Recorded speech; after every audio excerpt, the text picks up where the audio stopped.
ایک ہی کویشچن کیا تھا بچے نے کہ کیا اللہ تبارک و تعالیٰ چاہے تو قیامت میں بے نمازی کو بھی جنت میں داخل کر سکتا ہے؟ تو یہ بڑا بھولا بھالا سا کویشچن تھا، میں نے شامل کیا اور پھر اس لیے میں نے اس کو لیا کہ اس کا مطلب یہ ہوا کہ دیکھیں ہم اپنے عقائد کو اچھی طریقے سے نہیں جانتے،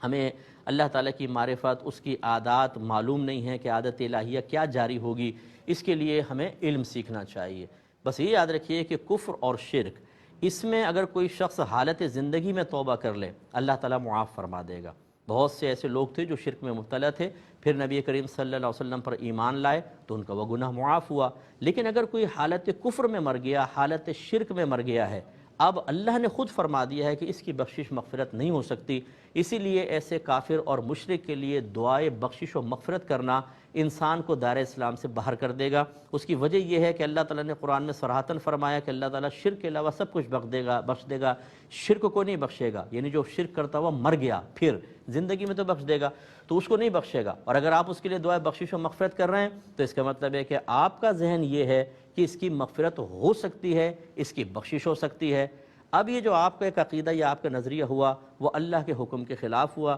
جس سے ظاہر ہوا کہ آپ کو اللہ تعالیٰ کی اس خبر پر اعتماد نہیں ہے، آپ اس کے بارے میں کم از کم شک میں ہیں، اور اللہ کے صریح حکم پر کوئی شک کا اظہار کرے، عملی طور پر یہ ثابت کر دے کہ میں اس کو مشکوک سمجھتا ہوں، وہ دائرہ اسلام سے خارج ہو جائے گا، لہٰذا ایسا آدمی دائرہ اسلام سے نکل گیا۔ باقی یاد رکھیں کتنا ہی بڑا گناہ کبیرہ کیوں نہ ہو، حتیٰ کہ خودکشی بھی، اس سے انسان دائرہ اسلام سے باہر نہیں نکلتا، اور یہ اللہ کی مشیت پر موقوف ہے۔ چاہے تو ایک آدمی زمین سے آسمان تک گناہوں کو بھر دے، اللہ تعالیٰ بخش دے اس کو اور جنت میں داخل کر دے،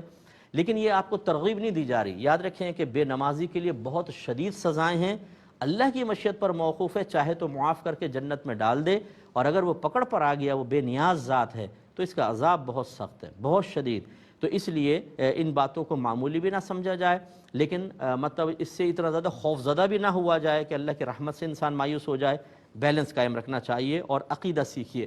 اگر آپ مسلمان گھرانے میں پیدا ہوئے ہیں تو اس کا مطلب ہرگز یہ نہیں ہے کہ آپ کو اب عقیدہ نہیں سیکھنا ہے۔ اگر کوئی ڈاکٹر کے گھر میں پیدا ہو اور کہے کہ جی میرے تو ابا، میرے دادا، میرے چاچا سب ڈاکٹر ہیں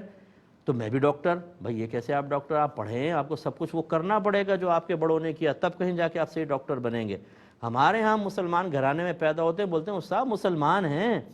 بھائی مسلمان تو ہو بھائی جان، لیکن جب تک عقیدوں کو دلائل کے ساتھ نہیں سیکھیں گے آپ کو اپنے عقیدے نہیں آئیں گے، اور جب عقیدہ آپ کے ذہن میں صحیح نہیں ہوگا شیطان آرام سے بگاڑ پیدا کر دے گا آپ کے عقیدے میں، اور آپ کو دائرہ اسلام سے باہر خارج کر سکتا ہے۔